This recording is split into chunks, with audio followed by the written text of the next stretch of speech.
Pensez-vous que Jésus, le Christ, va revenir sur cette terre?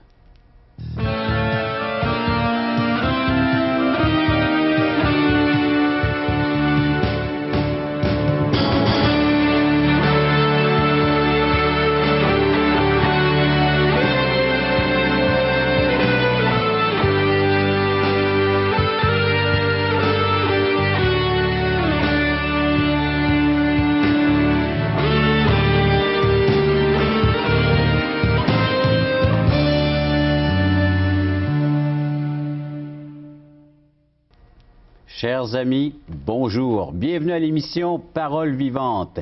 Quelle question! Le retour de Jésus sur cette terre. Y croyons-nous?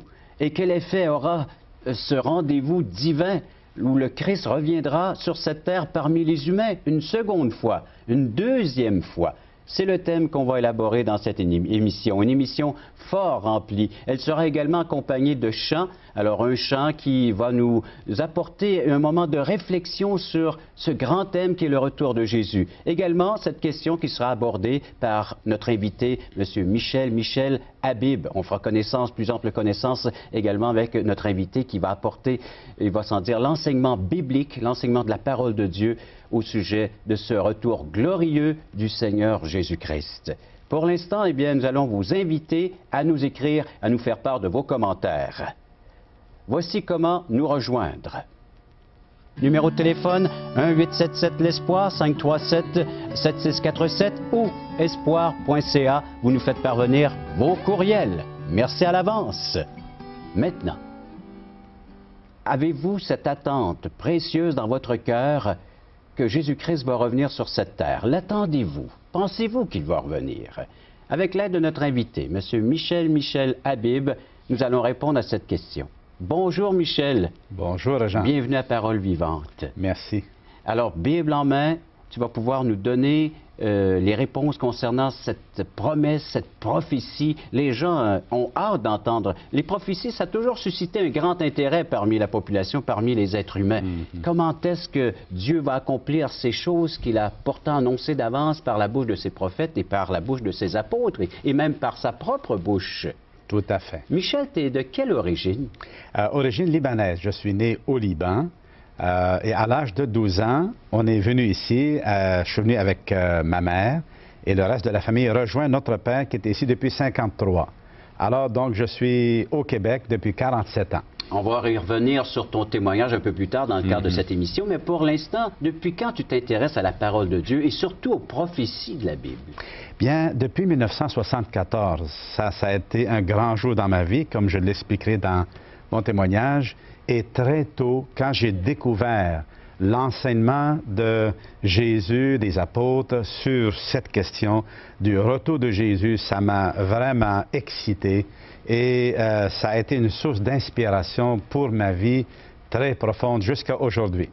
Et la prophétie d'aujourd'hui, celle du retour de Jésus-Christ, comment vas-tu nous l'aborder en quelques mots?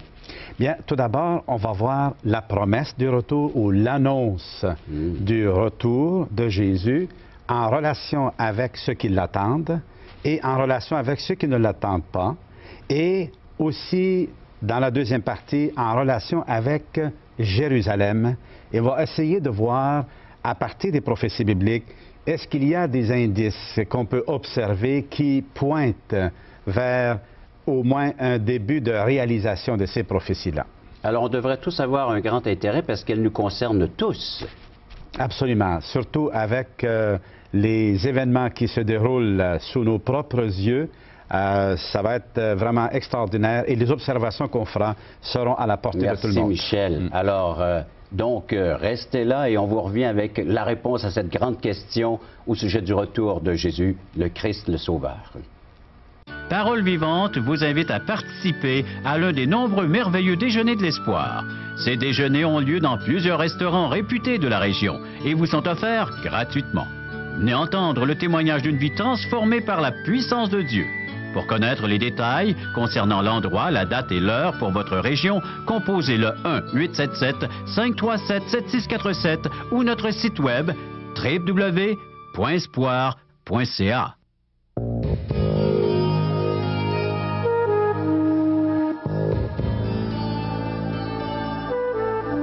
Pensez-vous que Jésus va revenir sur cette terre?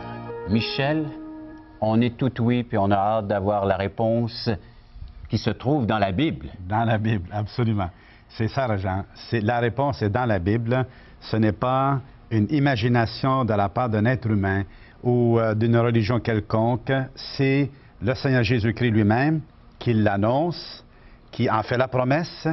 Et comme les prophéties concernant sa première venue se sont toutes accomplies à la lettre telles que écrites dans l'Ancien Testament, alors nous croyons fermement que les prophéties concernant sa deuxième venue vont aussi s'accomplir de la même façon, avec certitude. Quand tu nous parles de sa première venue, les gens, les téléspectateurs se réfèrent tout de suite à Noël. C'est cette fête, cette célébration, le petit enfant, le petit Jésus qui est né dans cette crèche, mais qui a grandi, qui a eu tout un ministère public, tout un impact sur le bassin de population de son temps et jusqu'à aujourd'hui encore. Est-ce que ce Seigneur Jésus, comme on l'appelle dans les Saintes Écritures, oui, il est né petit enfant, il a grandi, il a accompli les promesses concernant sa venue, cette première venue? Tout à fait. Si nos spectateurs sont familiers un peu avec l'histoire de l'Évangile, on voit combien de fois il est écrit que Jésus a dit telle chose, il a fait telle chose pour accomplir ce qui a été écrit de lui dans l'Ancien Testament. Alors ça, c'est un point très important pour asseoir la crédibilité, la confiance qu'on peut avoir dans l'Écriture, parce que l'Écriture, elle est fiable. Elle nous a été donnée par Dieu à travers les prophètes, à travers les apôtres, et Dieu l'a donnée pour nous. D'accord? Et il est écrit que Jésus est mort, qu'il est ressuscité, qu'il est monté au ciel, et qu'il est assis à la droite de Dieu en attendant qu'il puisse revenir un jour que lui seul saura quand ça va être. Et nous, comme croyants, bien, nous l'attendons.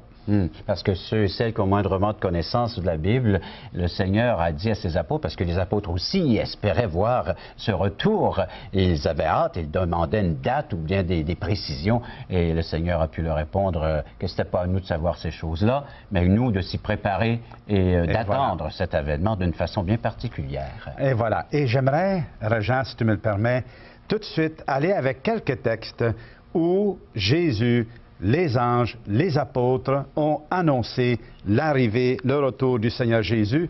Et j'aimerais inviter nos amis à tourner dans l'Évangile selon Jean, au chapitre 14. Et nous faisons d'une façon régulière, on invite nos amis à avoir une Bible. Elle est à la portée de tous et chacun. Alors pourquoi ne pas vous procurer une Bible, un Nouveau Testament, et ensemble, chaque fois que nous avons ce rendez-vous avec la parole vivante, c'est l'émission, de regarder ces vérités ensemble, de chercher ensemble. C'est magnifique. Moi, quand je suis venu au Seigneur, une des choses que j'ai découvert, c'est que j'avais accès, moi, personnellement, à l'enseignement du Seigneur. Alors, voici ce qui est écrit. Juste avant que Jésus n'aille à la croix et qu'il meure, qu'il donne sa vie, il a dit quelque chose à ses disciples qui étaient un peu découragés. Il leur a dit que votre cœur ne se trouble pas. Ayez foi en Dieu, ayez aussi foi en moi. Dans la maison de mon Père, il y a beaucoup de demeures. Si ce n'était pas vrai, je vous l'aurais dit. En effet, je vais vous préparer une place. Et lorsque je vous aurai préparé une place, je reviendrai. Et je vous prendrai avec moi, afin que vous soyez là où moi je suis. Ça, c'est extraordinaire, Régent. Jésus a dit à ses disciples, pour les encourager, il leur a dit, je reviendrai. Alors, est-ce que le Seigneur était sérieux dans ce qu'il a dit? Ou est-ce qu'il a dit ça, juste une parole comme ça, sans avoir l'intention de l'accomplir? Tu le dis si bien, Michel, c'est une promesse qui s'adresse à son groupe intime, aux siens, à ses disciples, à ceux qui ont fait le choix de marcher avec lui, de le suivre dans son enseignement. Je vais vous préparer une place. Je vais vous préparer une place. Et il dit, je vais revenir pour que vous soyez avec moi. Jésus veut que ses disciples, que ceux qui l'aiment, ceux qui ont cru en lui, soient avec lui. Tu vois? Ça, c'est sa promesse. Alors, notre foi dans le Seigneur inclut cette attente, cette espérance. Et j'aimerais appuyer cela par un autre texte dans 1 Thessaloniciens au chapitre 4. Et au verset en particulier 16 à 17, ça c'est un contexte aussi intéressant où les chrétiens d'alors, de Thessalonique, qui avaient un peu de problème avec leur espérance, et l'apôtre Paul leur révèle quelque chose d'extraordinaire, Jean. Il leur dit, d'abord au verset 15, « Car voici ce que nous vous déclarons d'après une parole du Seigneur. Nous qui serons restés en vie au moment où le Seigneur viendra, nous ne précéderons pas ceux qui sont morts. En effet, au signal donné, sitôt que la voix de l'archange et le son de la trompette divine retentira, le Seigneur lui-même descendra du ciel. Et ceux qui sont morts, unis au Christ, ressusciteront les premiers. Ensuite, nous qui serons restés en vie à ce moment-là, nous serons enlevés ensemble avec eux dans les nuées pour rencontrer le Seigneur dans les airs. Et ainsi, nous serons toujours, Régent, avec le Seigneur. Sans interruption. Sans interruption. Ça, c'est quelque chose. Il y a de l'espoir dans ce texte-là. Là. Moi, j'ai jamais entendu parler de ça avant que je commence à lire l'Évangile et que je comprenne qui il est le Seigneur, et j'ai cru en lui. Tu vois, cette annonce de son apparition, de son retour, c'est quelque chose qui est, je dirais, nouveau pour peut-être la plupart de nos téléspectateurs. Et c'est quelque chose de très, très encourageant. Alors ça, c'est ce qui concerne son groupe intime, ceux qui ont choisi de le suivre, de marcher, qui ont fait une place avec ce merveilleux sauveur dans leur vie, de suivre l'enseignement. Il dit, je reviens. Alors, on peut lever les yeux parce que son retour, c'est vers le ciel qui nous dit qu'il va revenir, il va descendre d'en haut afin de venir nous chercher, qu'on puisse monter avec lui dans cette demeure céleste. Et cette annonce-là, de son retour, a été également faite par les anges.